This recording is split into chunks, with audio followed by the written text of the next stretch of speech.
அஸ்ஸலாமு அலைக்கும். எல்லாரும் எப்படி இருக்கீங்க? அல்ஹம்துலில்லாஹ் நாங்க எல்லாரும் நல்லா இருக்கோம். நம்ம சேனலை சப்ஸ்கிரைப் பண்ண எல்லாருக்குமே தேங்க்யூ ஸோ மச். இன்னும் பண்ணலன்னா மறக்காம சப்ஸ்கிரைப் பண்ணிக்கோங்க.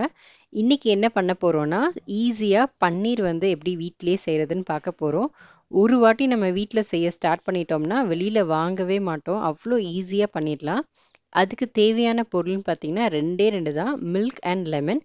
இன்னைக்கு நான் வந்து 1 லிட்டர் பால் எடுத்திருக்கேன். 1 லிட்டர் பாலுக்கு வந்து ஒரு பெரிய லெமன், உங்ககிட்ட சின்ன லெமனாக இருந்தால் 2 லெமன் நீங்கள் எடுத்து வச்சுக்கோங்க. பன்னீர் பார்த்தீங்கன்னா அதில் நிறைய சத்துக்கள் இருக்குது. கால்சியம், புரோட்டீன், முக்கியமாக குழந்தைங்களுக்கு வந்து இம்யூனிட்டியே இல்லைன்னு சொல்லுவாங்க பார்த்தீங்களா? இந்த குழந்தைக்கு இம்யூன் சிஸ்டமே இல்லை அப்படின்னு சொல்லுவாங்கள்ல, அந்த மாதிரி குழந்தைங்களுக்கும் கொடுக்கலாம். பெரியவங்களுக்கும் ரொம்பவே நல்லது. நிறைய சத்துக்கள் இதில் நிறைஞ்சிருக்கு. ஸோ வீட்லேயே ட்ரை பண்ணி பாருங்கள். இது வந்து பன்னீர் மேக்கர். நான் ஆன்லைனில் அமேசானில் வாங்கினேன். ரொம்ப ஈஸி. ஃபஸ்ட்டெல்லாம் வந்து நான் துணியில் தான் வந்து செஞ்சுட்டு இருந்தேன்.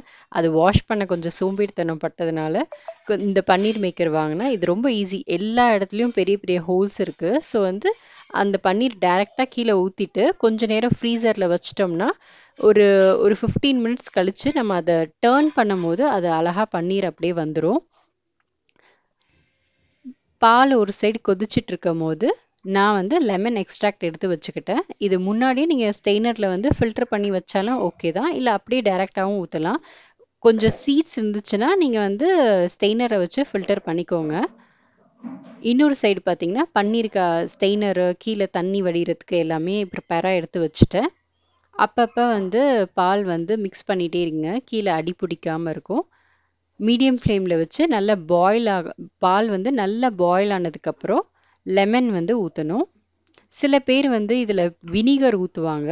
அது நான் யூஸ் பண்ணதே இல்லை. நிறைய பேர் வினிகரும் ஊற்றுவாங்க, லெமனும் வந்து யூஸ் பண்ணுவாங்க. நான் வந்து லெமன் தான் யூஸ் பண்ணுறேன். இப்போ பால் நல்லா கொதிச்சிருச்சு.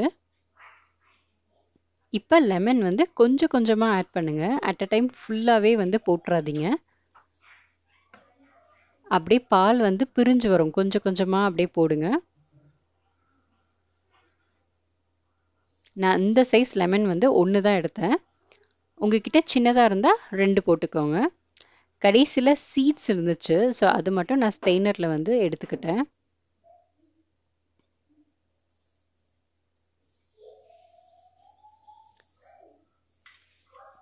ஒரு 2 to 3 மினிட்ஸ்லேயே அழகாக பால் வந்து பிரிஞ்சு வந்துடும், உடஞ்சிரும் பால். ஒரு 5 மினிட்ஸ்க்குள்ளே தண்ணி அழகாக மேலே தண்ணியாக வந்துடும். இஃப் சப்போஸ் உங்களுக்கு வரலன்னா இன்னும் கொஞ்சம் கூட ஒரு ஸ்பூன் 2 ஸ்பூன் வந்து லெமனோட ஜூஸ் ஆட் பண்ணிக்கோங்க.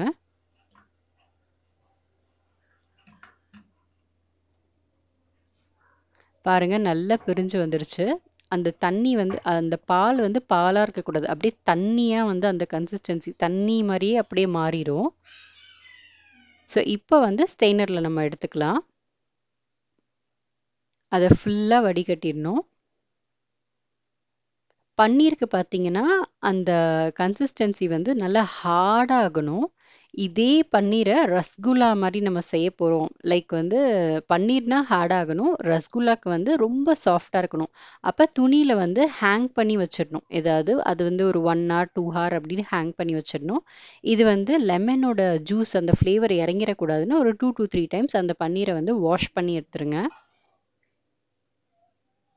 அவ்வளோதாங்க, பன்னீர் வேலை முடிஞ்சிருச்சு. இதுக்கப்புறம் வந்து ஒரு 2 to 3 hours அப்படியே இதை வந்து மூடி நல்லா ப்ரெஸ் பண்ணுங்கள். அதுக்கு அவங்க மூடியும் கொடுத்துருப்பாங்க.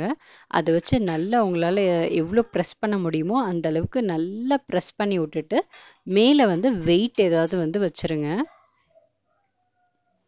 இது வந்து ஒரு 2 to 3 hours அப்படியே வந்து வச்சுருங்க. அதுக்கப்புறம் ஃப்ரிட்ஜில் ஒரு 1/2 hour வச்சுட்டு வெளியில் எடுத்து ஒரு 10 மினிட்ஸ் கழித்து எடுத்திங்கன்னா ஈஸியாக வந்துடும். நான் ஆக்சுவலி பார்த்தீங்கன்னா ரொம்ப லேட் நைட் செஞ்சேன். ஸோ எனக்கு அந்தளவுக்கு பேஷன்ஸும் இல்லை. என் பையன் நெக்ஸ்ட் டே பன்னீர் பிரியாணி கேட்டதுனால உடனே 1 லிட்டர் பால் இருந்ததுனால நான் உடனே செஞ்சுட்டேன். ஸோ எனக்கு தூக்கம் வேறு வந்துட்டு இருந்துச்சு. ஒரு சைடு இது வேறு முடிக்கணும்னு சொல்லி என்ன பண்ணேன்னா 2 hours வெளியில் வச்சுட்டு ஃப்ரீசரில் 15 மினிட்ஸ் மட்டும்தான் வச்சேன். 15 மினிட்ஸ் வச்ச உடனே எடுத்ததுனால இப்படி வந்துருச்சு. அப்படி நீங்கள் ஃப்ரிட்ஜில் வச்சுட்டு ஒரு 10 மினிட்ஸ் கழித்து எடுத்தீங்கன்னா பின்னாடி டேர்ன் பண்ணும்போது அது அழகாக வந்துடும். எனக்கு அந்தளவுக்கு பேஷன்ஸ் இல்லை, பயங்கரமாக தூக்கம் வந்ததுனால நான் இப்படியே ஃப்ரீசர்லேருந்து எடுத்த உடனே நான் வந்து எடுத்துட்டேன். ஸோ இதுவும் ஈஸியாக தான் இருந்துச்சு. அப்படியே நான் கட் பண்ணி எடுத்துட்டேன். ரொம்பவே ஈஸி. ஒரு 10 மினிட்ஸில் வந்து இது செஞ்சிடலாம். 10 மினிட்ஸ் கூட அதிகம் தான். ஒரு 5 மினிட்ஸ்லேயே செஞ்சிடலாம். என்ன அதுக்கான வெயிட்டிங் ஹார்ஸ் தான். ஒரு 2 to 3 ஹார்ஸ் நம்ம வெயிட் பண்ணோன்னா இன்னும் அந்த ஷேப்லாம் வந்து நல்லா வந்திருக்கும். இங்கே பாருங்க எவ்வளோ சூப்பராக பண்ணி ரெடி ஆயிடுச்சுன்னு. ஒன்ஸ் நம்ம வீட்டில் செஞ்சு பழகிட்டோம்னா வெளியில் வாங்க மனசே இருக்காது. வீட்டில் தான் செய்யணும்னு தோணும். இதை வந்து ஒரு 2 to 3 டேஸில் நீங்கள் யூஸ் பண்ணி முடிச்சிருவீங்கன்னா ஃப்ரிட்ஜில் வச்சுக்கோங்க கீழே. இல்லை நீங்கள் வந்து ரொம்ப நாள் இதை வச்சு யூஸ் பண்ண போகிறீங்கன்னா ஃப்ரீசரில் வந்து ஸ்டோர் பண்ணிக்கோங்க. அவ்வளோதாங்க, பன்னீர் ரெடி ஆயிடுச்சு. உங்கள் எல்லாரையும் நான் நெக்ஸ்ட் வீடியோவில் மீட் பண்ணுறேன். பாய், அஸ்ஸலாமு அலைக்கும்.